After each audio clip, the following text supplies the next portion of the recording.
envío a mi mensajero para que prepare el camino delante de mí. Enseguida entraré en su templo, el Señor que ustedes buscan, y el ángel de la alianza que ustedes desean ya viene, dice el Señor de los ejércitos. ¿Quién podrá soportar el día de su venida? ¿Quién permanecerá de pie cuando aparezca? Porque Él es como el fuego del fundidor y como la lejía de los lavanderos. Él se sentará para fundir y purificar. Purificará a los hijos de Leví y los depurará como al oro y la plata. Y ellos serán para el Señor los que presentan la ofrenda conforme a la justicia, la ofrenda de Judá y de Jerusalén. Será agradable al Señor, como en los tiempos pasados, como en los primeros años. Palabra de Dios. El Rey de la Gloria es el Señor de los ejércitos. El Rey de la Gloria es el Señor de los ejércitos. Puertas, levanten sus dinteles, levántense, puertas eternas, para que entre el Rey de la Gloria. El Rey de la Gloria es el Señor de los ejércitos. ¿Y quién es ese Rey de la Gloria? Es el Señor, el fuerte, el poderoso, el Señor poderoso en los combates. El Rey de la Gloria es el Señor de los ejércitos. Puertas, levanten sus dinteles, levántense, puertas eternas, para que entre el Rey de la Gloria. El Rey de la Gloria es el Señor de los ejércitos. ¿Y quién es ese Rey de la Gloria? El Rey de la Gloria es el Señor de los ejércitos. El Rey de la Gloria es el Señor de los ejércitos.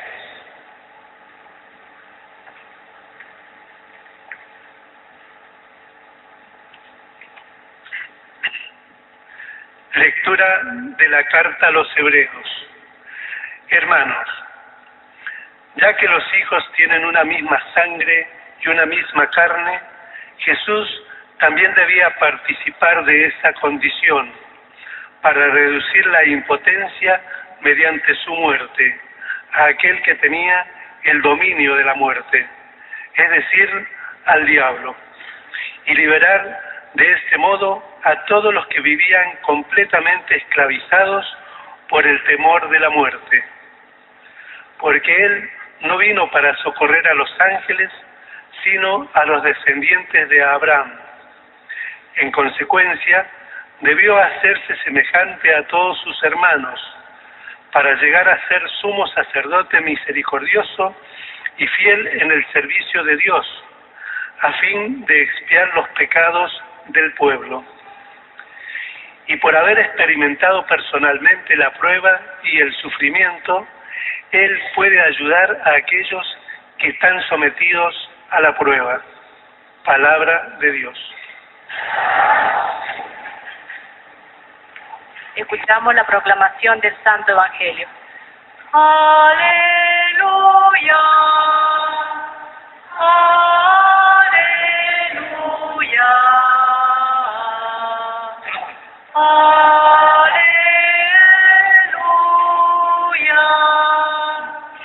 Luz para iluminar a los paganos y gloria de tu pueblo Israel.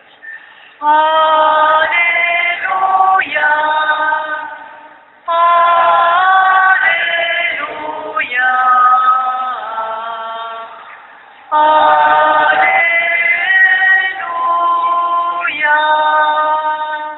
El Señor esté con ustedes.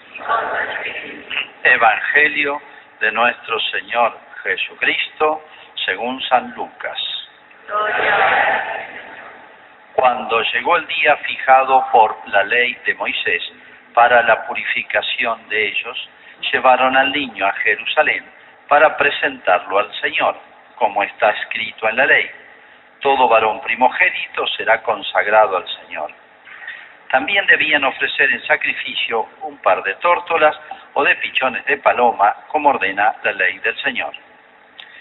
Vivía entonces en Jerusalén un hombre llamado Simeón, que era justo y piadoso, y esperaba el consuelo de Israel. El Espíritu Santo estaba en él y le había revelado que no moriría antes de ver al Mesías del Señor. Conducido por el mismo Espíritu fue al templo, y cuando los padres de Jesús llevaron al niño para cumplir con él las prescripciones de la ley, Simeón lo tomó en sus brazos y alabó a Dios diciendo: Ahora, Señor, puedes dejar a tu servidor que muera en paz, como lo has prometido, porque mis ojos han visto la salvación que preparaste delante de todos los pueblos, luz para iluminar a las naciones paganas y gloria de tu pueblo Israel. Su padre y su madre estaban admirados por lo que oían decir de él. Simeón, después de bendecirlos, dijo a María, su madre: Este niño será causa de caída y elevación para muchos en Israel. Será signo de contradicción, y a ti misma una espada te atravesará el corazón. Así se manifestarán claramente los pensamientos íntimos de muchos.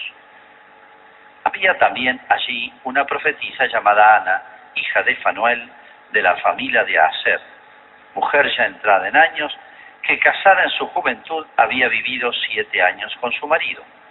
Desde entonces había permanecido viuda y tenía 84 años.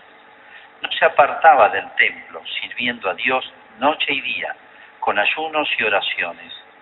Se presentó en ese mismo momento y se puso a dar gracias a Dios, y hablaba acerca del niño a todos los que esperaban la redención de Jerusalén. Después de cumplir todo lo que ordenaba la ley del Señor, volvieron a su ciudad de Nazaret, en Galilea. El niño iba creciendo y se fortalecía, lleno de sabiduría, y la gracia de Dios estaba con él. Es palabra del Señor. Gloria a ti, Señor Jesús.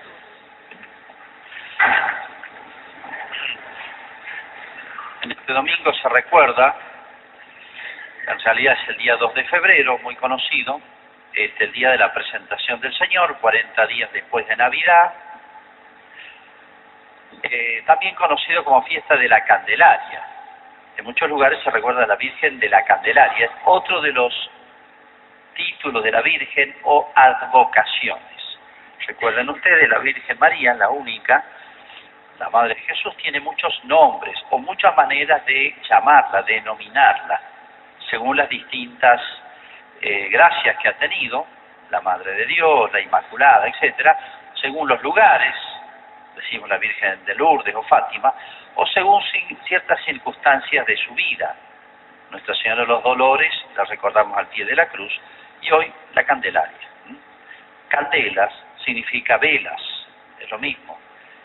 ¿Y por qué? Porque desde muchos siglos atrás se hace esta fiesta, recordando ese episodio, que vamos a explicarlo un poquito.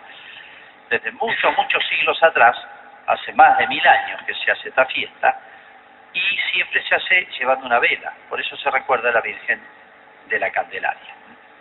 Bueno, ¿qué episodio recuerda esto? Que lo cuenta San Lucas, en realidad cortito. Dice que fueron, para cumplir la ley de Moisés, fueron al templo. El antiguo pueblo de Israel, y recordémoslo siempre, no era una nación como las demás, sino que era un pueblo, una nación que había formado Dios desde la primera familia. Ni con ningún pueblo del mundo ocurrió así, ni la Argentina, ni Brasil, ni Francia, ni nada. El único pueblo en la historia de la humanidad que formó Dios desde cero, con una familia, arrancó, que era la familia de Abraham, y le dio una tierra, es el pueblo de Israel, porque de ese pueblo, que lo iba a ir guiando Dios, por eso es el pueblo elegido, le mandó los profetas, lo cuidó, lo protegió, le enseñó, le mandó grandes hombres como Moisés, dio toda su historia, más o menos la historia de Israel desde que nace, en la época de Abraham, hasta que llega Jesús, pasaron 1850 años, o sea, menos tiempo de los que llevamos nosotros de Cristo. Abraham estaba más cerca de Jesús que nosotros. Bueno,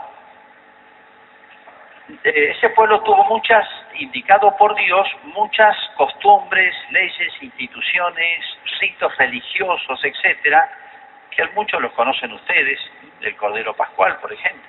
Bueno, acá va a recordar 2 ritos. José y María van a cumplir con 2 ritos que mandaba la ley de Moisés. Pero recordemos también que todos los ritos religiosos u otros ritos, por ejemplo, religiosos, esto que vamos a ver ahora, o por ejemplo en Jerusalén, Israel tenía que tener un solo templo, estaba en Jerusalén, no podían tener templos en las ciudades del interior. Habían salones de catequesis, llamémosle hoy, se llamaban sinagogas. Templo podía haber uno solo, porque era una figura de Jesús, que era uno, y una figura de la iglesia, que es una. Bueno, estos 2 ritos muy antiguos que van a cumplir José y María, porque realmente eran muy cumplidores, uno es el rito que se llamaba de los primogénitos. Acá lo recuerda San Lucas, está escrito en la ley, todo varón primogénito será consagrado al Señor. O sea, esto decía lo siguiente: cada vez que en un matrimonio nace el primer varón, tienen que ir al templo y consagrárselo a Dios dentro de los 40 días. Y también tenían que hacer lo mismo con los animales, y también hacían lo mismo con las cosechas. Se llamaban las primicias. Lo primero que cosechaban del trigo, lo primero de la vid, lo primero los frutales, hortalizas, etcétera, de la temporada se les llevaba al templo. Era una cosa simbólica, así como también de los hijos. ¿Qué significaba lo primero? Significaba todo. Es como decir, yo te consagro a mis hijos. Eso significaba. ¿Por qué se llevaban las primicias de las cosechas? ¿Qué significa?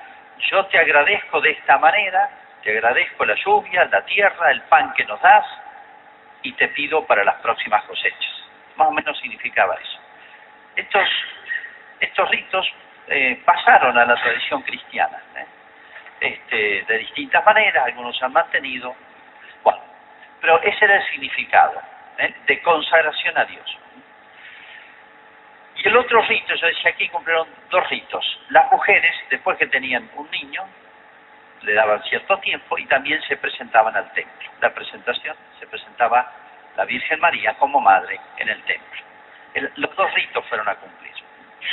Pero acá el evangelista San Lucas, que le gusta contar muchos detalles, cuenta muy poquitito de esto. Fueron a cumplir con esto, que cualquier otro judío sabía. Es como decir, el matrimonio tanto tuvo un hijo y fueron a bautizarlo. No hace falta que expliquen toda la ceremonia del bautismo, porque ya más o menos es conocida. Cuando llegó el día fijado, fueron al templo, dice, y lo presentaron al Señor, porque está escrito en la ley. También debían ofrecer en sacrificio un par de tórtolas o de pichones de paloma. Este dato es muy importante para saber el estatus económico de San José y María. ¿Por qué? Porque estaba todo indicado en las prescripciones. Entonces, así como cuando se bautiza o un casamiento, uno dice, si puede, deje tanto. Se da una limosna, no es que se venda el bautismo. Se deja una limosna por una intención de misa, etcétera, y eso se ordena, esa limosna es un pequeño sacrificio, porque es un pequeño desprendimiento. Eso se ordena al mantenimiento del templo, del culto, de los sacerdotes, de todo. Bueno, ellos cuando hacían este rito dejaban algo. Si era una familia rica, dejaba un cordero. Si era una familia pobre, una paloma. Por la ofrenda que hacen, acá dejan una paloma por cada uno, entonces significa que el estatus económico de la familia, por aquí nos podemos dar cuenta, era más bien hoy lo que llamaríamos clase media baja, más o menos. Es más o menos el único dato que tenemos para ver el estatus de San José y de María. Y no es que han sido tacaños y se han querido pasar por pobres para no dejar, sino que al revés. Bueno, pero sobre todo valía la ofrenda interior. Pero fíjense que San Lucas cuenta poquitito de eso, no se dedica a detallar eso, el rito, cómo fue, porque ya sabemos cómo era. Ese templo de Jerusalén, imagínense, todos los días habían cientos de mujeres, cientos o miles de personas, era un hacinamiento de personas. Por eso la explanada del templo, el lugar donde solía estar la gente, era grandísimo, tenía como 600 metros por 400, era muy grande porque a veces eso se llenaba en las grandes fiestas. ¿En qué se dedica San Lucas? Se detiene en dos personajes que aparecen acá y nunca más aparecen, y es el único evangelista de los cuatro que lo cuenta. Este personaje se llama Simeón, anciano, y otra mujer que se llamaba Ana. Dice que aparecieron en ese momento. Jesús había permanecido escondido. José y María no se dedicaron a publicitar por todos lados. Yo soy la madre de Dios, fíjense que nació. No. Con esa pudor, ellos se sometieron un poco al plan de Dios. Cómo, cuándo y cómo Jesús iba a querer ir dándose a conocer.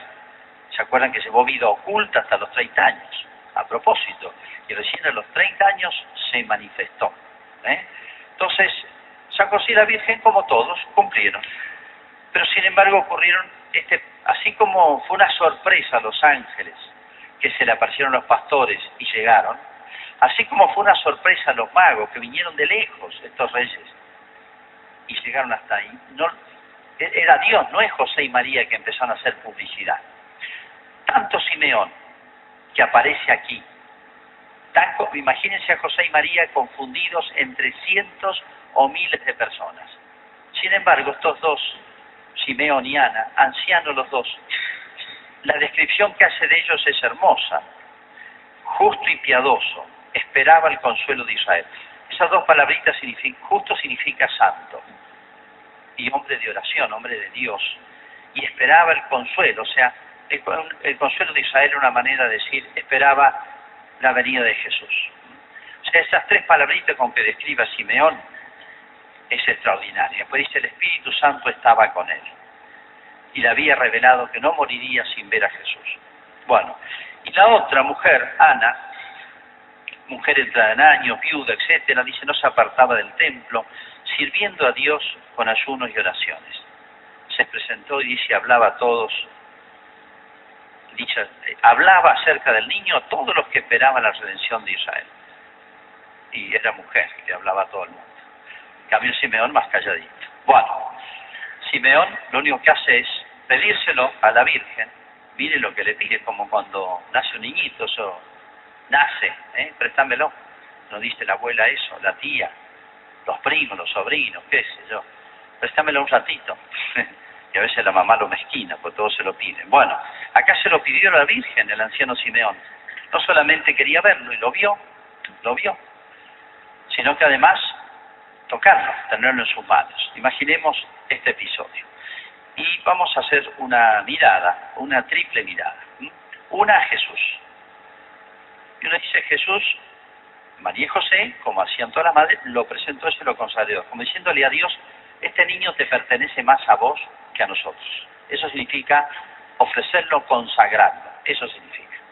Consagrarlo es darlo a Dios. Cuando un niño se bautiza, todos lo habrán visto, después de echarle el agua, se le pone un óleo en la frente, el santo crisma, por el cual se lo consagra a Dios. Un hijo pertenece a sus padres, un hijo de Dios pertenece más a Dios que a los padres de la tierra. Eso significa consagrar. Es como si Dios dijera a este niño que es mío, te lo encomiendo. Le diría al papá y a la mamá, te lo encomiendo. Pero es más de Dios que de sus propios padres. Entonces, este rito, ¿qué significaba? ¿Qué quería inculcarle Dios al pueblo de Israel y después a toda la iglesia con este rito? Que nuestra vida, y los padres, que son los que dan la vida, son los transmisores de la vida, mediadores de Dios, deben vivir esto, darse cuenta de esto, reconocer esto, inculcárselo a sus hijos. Eso significa que la familia gire siempre en torno a Dios. No es que estén todo el día rezando, no es que estén todo el día pensando o leyendo cosas religiosas o piadosas, sino que toda la vida gire en torno a Dios. Jesús no necesitaba consagrarse a Dios. Lo que se llama la encarnación, donde se une lo divino y lo humano en Jesús, eso es una super consagración. No necesitaba consagrarlo. Simplemente estaba poniendo de manifiesto algo que ya estaba en el corazón de María, en el corazón de José y sobre todo en el corazón de Jesús. Hay un dato que hay que agregar acá que es muy importante y muy, tal vez nos extrañe. Jesús, por ser quien era, tenía conciencia desde el primer instante de la concepción. Nosotros recién nos damos cuenta de que somos un ser humano, que existimos, no sé, al año y medio, no sé cuánto. Hay distintos grados de... uno va conociendo ser humano. Pero Jesús tuvo conciencia desde el primer instante de la concepción, en el seno materno. Y hay un salmo que dice, es como poniendo en boca de Jesús estas palabras. Desde el primer instante de la encarnación, es como si Jesús se hubiese ofrecido a Dios. Jesús como hombre se hubiese ofrecido a Dios desde el primer instante de la encarnación hasta el momento de la muerte. ¿Se acuerdan las últimas palabras de Jesús? En tus manos encomiendo mi espíritu. Es como decir, la vida de Jesús estuvo siempre centrada en Dios. Así debe ser nuestra vida. Así deben ser nuestras familias, así deben ser nuestros padres, nuestros hijos, primos, en fin, todas las cosas deben estar centradas en Dios. Porque si lo pensamos bien, Dios es el principio y el fin de todo el universo. Primera mirada en Jesús que nos está enseñando esto. Ya nos está enseñando desde que tiene 40 días. Segunda mirada, la Virgen. Imagínense todo, cada etapa de la vida de un hijo, las madres lo saben bien, los padres lo saben bien, son tan novedosas, es todo distinto, hay como, no son iguales, cada día es distinto. Los niños crecen tan rápido, empiezan a hablar, etcétera, las primeras palabras, caminan, bueno, para una familia no se repiten los días ni las etapas de un hijo. Bueno, mucho menos para la Virgen y este hijo. Cuántas sorpresas en estos hechos. Y acá la Virgen tuvo una sorpresa doble, se puede decir. Por un lado, de alegría, porque se le acercó gente, imagínense en esa multitud, pensarían, algún conocido habría, algún pariente. Como, bueno, cuando van al Pehuenche uno encuentra gente conocida, o está en la fiesta de Chivo uno encuentra gente conocida. María y José encontrarían gente conocida y parientes. Hola, ¿qué tal? Bueno, fue una multitud. Pero acá se le acercaron estos dos de una manera muy especial. No era hola, ¿qué tal? ¿Cómo te va, prima? No sé cuánto. Sino fueron derecho a Jesús. O sea, sabían quién era, el que había nacido. Los parientes no sabían. Tal vez Isabel y Simeón y Zacarías sí, la prima, ¿se acuerdan? Los padres de San Juan el Bautista. Pero los demás no sabían. No sabían quién era Jesús. No sabían de quién era Madre María. Así que bueno, de los muchos que habrán saludado, hay alguien que se le acercó, estos dos, de una manera especial. Sabían exactamente quién era el niño que había nacido. Bueno, pero las palabras de Simeón, fíjense, son hermosísimas, un pequeño himno. O sea, soy anciano, ahora me puedo morir en paz, porque he visto la salvación. La vi con mis ojos y más. Le pidió el niño, lo tocó, y ahora me puedo morir en paz. Toda la vida este hombre ha estado tan centrada en Dios, tan naturalmente le nació esto, que como diciendo ya, ahora me puedo morir. Lo más grande de mi vida lo he visto, lo he tocado. Qué hermosa expresión, como diciendo, Dios, el verlo así, el ver que llegó la salvación, no es el gusto mío personal, llegó la salvación para el mundo. ¿Por qué? Porque este niño va a iluminar a todas las naciones del mundo, eso significa las naciones paganas, y es la gloria de Israel. Esto es el fin de Israel, para eso creó este pueblo Dios. Y ya como logré esto, ya lo demás ya no me interesa la vida, no me interesa vivir muchos años más, la salud es lo más grande que yo puedo aspirar. Esto da sentido a mi vida. Qué hermosa expresión. Y la de Ana, bueno, y después dice que se dirige a la Virgen y le dice unas palabras que no las debe haber olvidado nunca más. Este niño será causa de caída y elevación de muchos. Y sí, Jesús dividió Israel, o manifestó lo que había en los corazones de cada judío, los buenos y los malos. Y a ti una espada te atravesará el corazón. Qué tremendo por una madre decirle eso. ¿Cuándo, cómo? Se habrá quedado pensando. Pero María no desconocía que ella, junto con Jesús, tenían una misión muy especial. Ella lo sabía, por eso la llamamos la co-redentora. Jesús es el Redentor, el Salvador, y María estuvo asociada a Jesús, no San José, sí María, por voluntad de Dios, porque así Dios lo quiso. María y Jesús, pero obviamente Jesús es el principal y el central, son los que realizaron el rescate, la salvación del universo. Y María sabía que tenía ese papel.